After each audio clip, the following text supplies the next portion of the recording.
Если вас спросят, кто на сегодняшний день является самым богатым человеком в мире, что вы ответите? Илон Маск, Джефф Безос или может быть Уоррен Баффет? В любом случае вы будете неправы, ведь этим человеком является Бернард Арно. По последним данным Forbes, его капитал оценивается в 233 миллиарда долларов, ведь он и его семья владеют самыми дорогими премиальными брендами одежды, алкоголя и другими предметами роскоши. Но на самом деле в нашем мире есть один человек, который мог бы не только с легкостью обогнать Арно, Маска и Безоса вместе взятыми, но его влиянию позавидовали бы даже самые известные мафиози в истории. И нет, он не добывает золото, а он его создал, ведь это Сатоши Накамото. Имя известное во всем мире, но лицо которого никто никогда не видел. Создатель биткоина, человек, который запустил финансовую революцию, но остался в тени. Кто же он? Одинокий гений или группа разработчиков? Идеалист, мечтающий изменить мир? А может быть просто мошенник, который желает украсть более триллиона долларов? Или это все-таки спецслужбы Китая, цель которых уничтожить финансовую систему США? Ведь вы никогда не задумывались, почему Китай так строго запрещает биткоин у себя в стране. Но еще за маской Сатоши может скрываться Ларри Финк, который с помощью BlackRock манипулирует его ценой и зарабатывает миллиарды долларов. На эти вопросы многие эксперты пытаются получить ответ на протяжении 15 лет. И на сегодняшний день существуют сотни,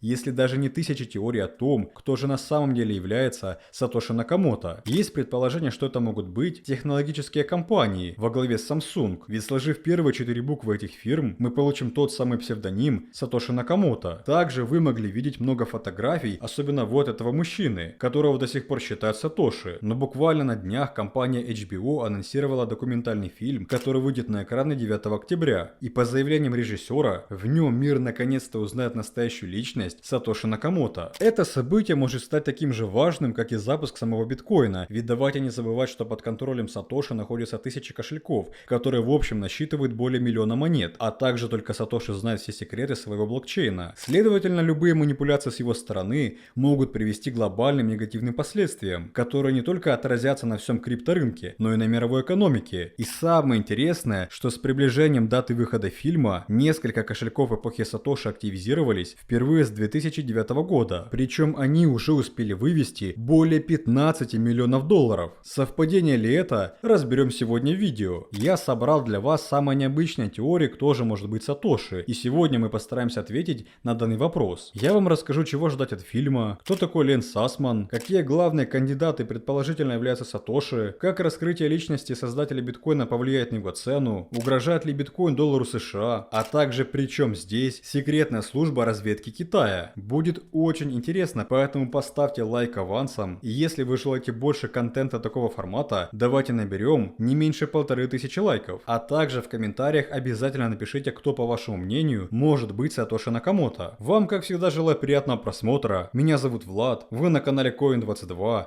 Мы начинаем.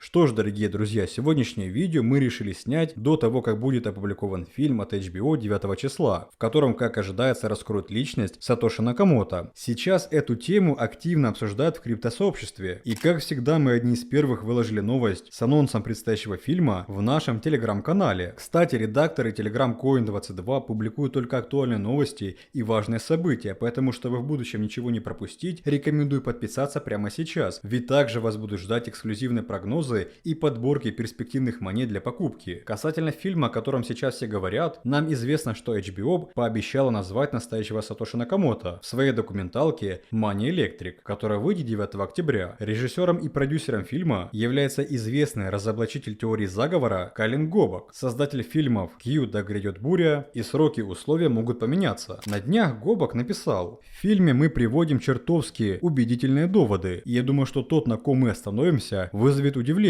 и немало споров. Уверен, люди будут спорить об этом независимо от того, насколько убедительные аргументы мы привели, и это нормально. У нас было гораздо больше доказательств, чем мы смогли включить в фильм». То есть, понимаете, нам реально обещают назвать настоящую личность человека, который скрывается 15 лет. Конечно, многие люди и эксперты из криптосообщества отреагировали скептически, и мнение сводится к тому, что в фильме нам не покажут настоящего Сатоши Накамото. Свое мнение о будущем фильме я еще озвучу позже, а сейчас давайте же разберемся, разберем, кто реально может скрываться под этим псевдонимом, а также какие самые страшные тайны биткоина от нас всегда скрывали. И начнем с вопроса, зачем вообще придумали биткоин, если есть система SWIFT, Visa и MasterCard, которые отлично справляются с быстрыми денежными переводами. Цель создания биткоина никогда не была тайной. Сатоши его создал, чтобы вернуть финансовый контроль у финансовых элит, предоставив простым людям возможность принять участие в децентрализованной финансовой системе. Биткоин остается проектом с открытым исходным кодом, что означает, что никто не имеет возможности владеть им или контролировать его целиком. Его дизайн является публичным, и он открыт для всех. Биткоин стал ответом на великий финансовый кризис, который показал, что даже крупнейшие банки мира могут обанкротиться. Он подчеркнул хрупкость современной финансовой системы и призвал к децентрализации финансовых транзакций. Таким образом родилась криптовалюта, и биткоин стал одним из первых вариантов за пределами традиционной финансовой системы. Впервые о Сатоши мир узнал в октябре 2008 года, когда на сайте matsdown.com была опубликована та самая белая книга, в которой Сатоши написал: «Я работаю над новой системой электронных денег, которая полностью одноранговая, без доверенной третьей стороны». А блок генезиса биткоина – это первый блок криптовалюты, который выступает в качестве основы блокчейна. Был добыт 3 января 2009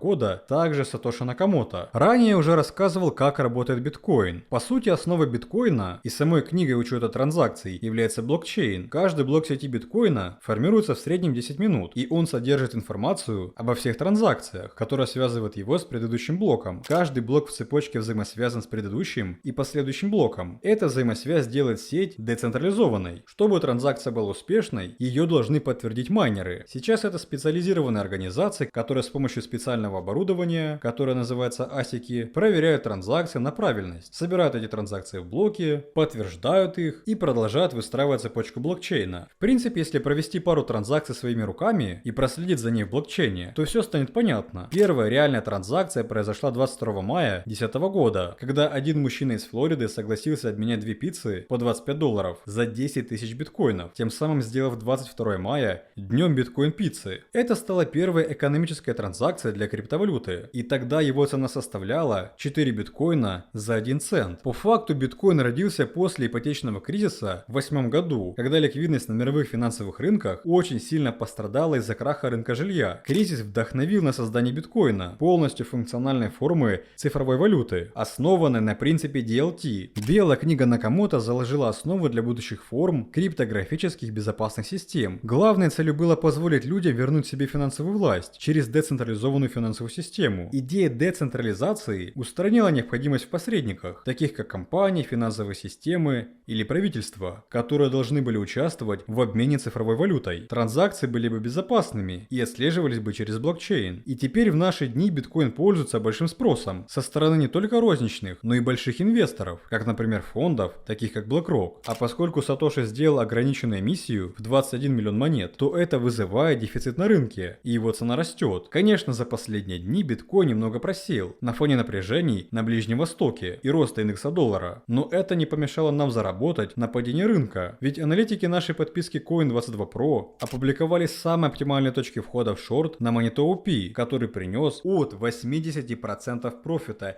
и сейчас мы продолжаем постепенно откупать различные монеты, которые торгуются на ключевых уровнях накопления. Поскольку сегодняшнее видео могут посмотреть ребята, которые ранее не были связаны с криптой, хочу сказать, что в подписке Pro мы также предоставляем пошаговое обучение, где вы не только узнаете, как проводить транзакции в блокчейне, а прежде всего научитесь торговать по специальным стратегиям в сопровождении наших экспертов, которые дополнительно помогут вам сформировать первый прибыльный криптопортфель. Поэтому если вы желаете обучиться с нуля или потянуть свои знания, чтобы зарабатывать на криптовалюте, то переходите и напишите нам по ссылке в описании.